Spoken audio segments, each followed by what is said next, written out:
You know, I just wished at some point in this movie they have used his original name, which is called Captain Marvel, just to confuse everyone. God damn it.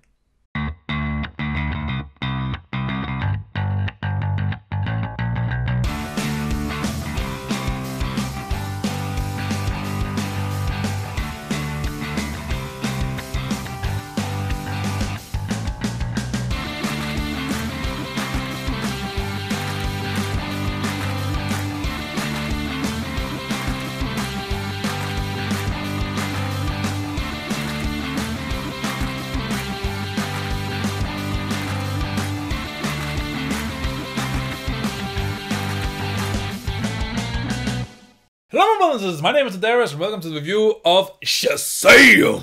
So Shazam, with an exclamation point for some reason, is the latest DCEU movie. Or I think it's in a DCEU movie, but I'm not quite sure. But I'm guessing. Is it? Who gives a shit? Anyway, the movie follows Billy Batson, who is running from foster care to foster care in the search of his biological mother, who he lost a long ass time ago. And he wants to find her and, you know, just tell her he's home. However, he gets into this foster care home where he befriends this other foster care kid called Freddy, who's a handicapped kid. Together they talk about being a hero and, you know, getting bullied at school and stuff. Then one day Billy stands up for his new foster brother and gets chased into the subway, where he gets on a train that doesn't take him to the next station. It takes him to a weird place where he meets this old wizard dude who gives him the power of Zeus and other Greek gods, Hercules, and he names these. Every letter in Shazam stands for a Greek god. So you have Hercules, you have Zeus, Athena, I guess. I can't remember the gods. Anyways, he gets the power of these gods as long as he just shouts this wizard's name, Shazam. When he shouts this wizard's name, he then becomes this huge man who has all these powers, but he's still a 14-year-old kid beneath all that. So now he meets with Jimmy to try and find out how to harness and control his power so he can become a superhero.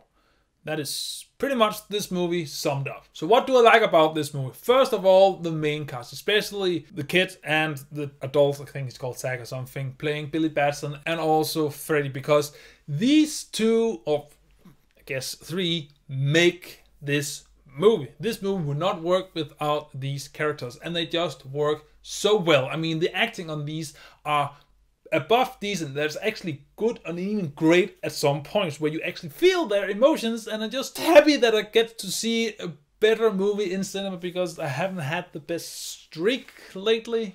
I mean, I saw The Highwayman and that was great, but besides that one, it doesn't count. I didn't saw that in cinema. I saw that in Netflix. In cinema, I haven't had such great acted movie in the There Was Us. Sidetracked. Nevertheless, these characters works great amongst each other, and they create some extremely funny jokes. And just in general, this movie is a comedy, and I just love that this movie embraces the comedy. I don't know, it could have gone the gritty way as the rest of these DCEU movies. However, it doesn't fit with the characters in this, because you have kids that now have superpowers. They're gonna have fun with it. They're not gonna be responsible or anything. They're gonna diggish around and not know what to do and how to be a proper hero and try to maybe get rich of it. And that is an interesting thing to see. And then you have the rest of the cast, especially just the foster family in general. They focus a lot of the time, especially in the beginning of the movie, on this foster family, because you need to feel home. You need to feel that this is a proper family, even though that none of them is blood related. Which means when we get later on to some of these conflicts that this movie wants to present in this foster family, it actually pays off for once. And also just the effects for the most part are quite good. The only time it's not good is there's a character who's flying around and you have a camera right here in front of their face. Then the green screen is not done good. It's done horrendously. But besides that, the most of the effects are actually decent. And just the pacing in this movie for the most part is also good, because first it needs to build up the story, it needs to build up the lore, the wizard and Billy Batson and all these aspects. And then once he gets his power, then it focuses a lot on him trying to harness and control these powers, but also trying to figure out what kind of superhero he wants to be, and he doesn't really know. And then you get to the final act, and then shit hits the fan, as it is funny and entertaining in some way, but I will get to that later on. I also like the villain because the villain is kind of terrifying, but most importantly, he is set up quite well. You kind of understand why he is the way he is. Now that being said, the way he is taken to an extreme, but you appreciate the fact that it wanted to set up the villain and justify him in just some kind of way. And also some of the fight scenes in this movie are okay. They're not. I think that there's 2 fight scenes in this movie, and that is it. They are entertaining to watch. I mean, they don't really break any grounds and trying to do something new. But what they do try is to be more realistic, especially if you have seen Dragon Ball or any anime ever. When 2 people are floating in the air with, let's say, 100 meters between each other, they're not gonna hear anything they're speaking to each other unless they have super hearing, and you just get some funny scenes. And just the fact that they've tried to do more realistic approach for these superhero movies is appreciated. But all in all, what this movie has going for it is, of course, its characters and just the way they act, and just the fact that they allow themselves to be teenagers. They don't want to go to school, and now they have an opportunity not to go to school, so of course they're gonna try to use this adult man for their interest in me, getting alcohol or getting into movies or just anything. It is actually just fun, and I just enjoyed myself while watching this movie. However, this movie is not a walking on sunshine or rainbows or rose petals or anything. This movie does have its flaws, and here's what I didn't like about this movie. First of all, the story for the most part is uninteresting, and what I mean about that is the bad guy aspect of this movie. The bad guy aspect of this movie is not that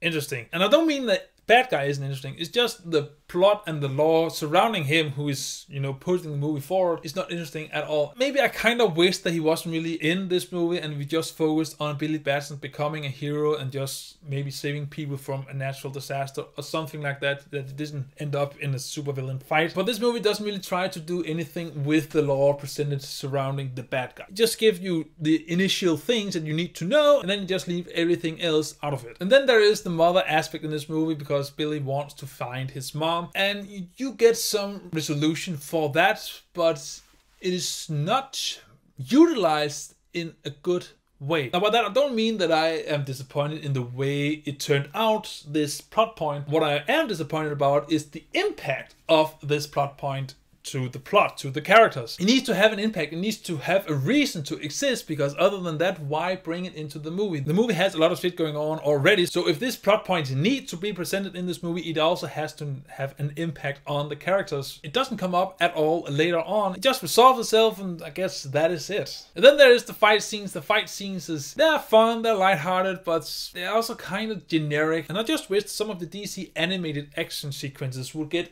into this movie. There's this awesome movie called is it Captain Marvel versus Superman or something like that. It's an animated movie where Billy Batson becomes Captain Marvel, and then he gets into a fight with Superman and also Black Adam. And just the way it utilizes their powers in this movie, I just love that movie. And I also wish that they kind of implemented some of these aspects into this movie. You have a kid who should be completely outmatched, and I mean, for the most part he is outmatched, but what should win him this fight is his bravery, and most importantly, just the way he's gonna use his powers. And just bravery and intelligence in general, those are 2 aspects of the Shazam name that he should have, but he doesn't really have the bravery. And okay, I get it that he's not brave in the beginning, but he should have intelligence, but he stays the same intelligence as he is when he's a kid.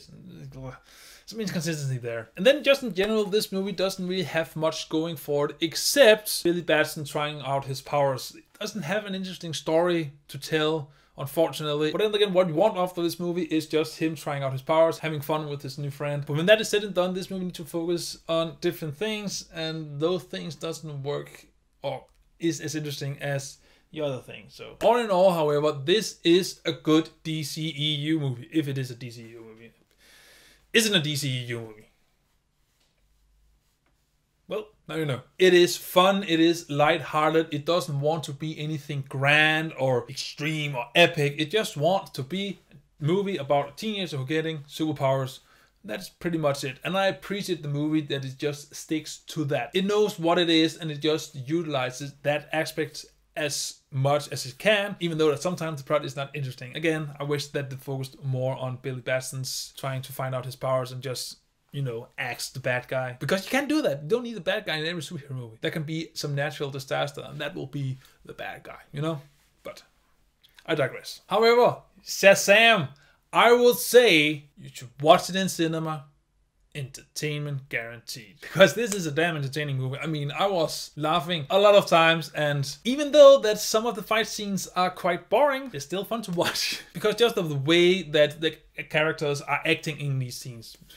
That's all I'm saying. And also the post-credit scene, or not the mid-credit scene, I should say. I guess should be a fan of the Captain Marvel, because I didn't get it. I didn't get it at all. All I can say is it wasn't what I wanted it to be, given the fact that a certain big used to be wrestler actor has been attached to the Black Adam property for 5 or 6, 7 years now. I just want something with him, please. But nonetheless, Shazam. Have you seen it? What do you think about it? And how do you think it stacks up to against Aquaman? Which one of them do you prefer? Me personally, I prefer Shazam, because I just think it's a more well-rounded and completed movie. But I don't know. Whatever you think, comment below with your thoughts. And as always, until I see you in the next movie, remember to stay awesome. Bye! Shazam!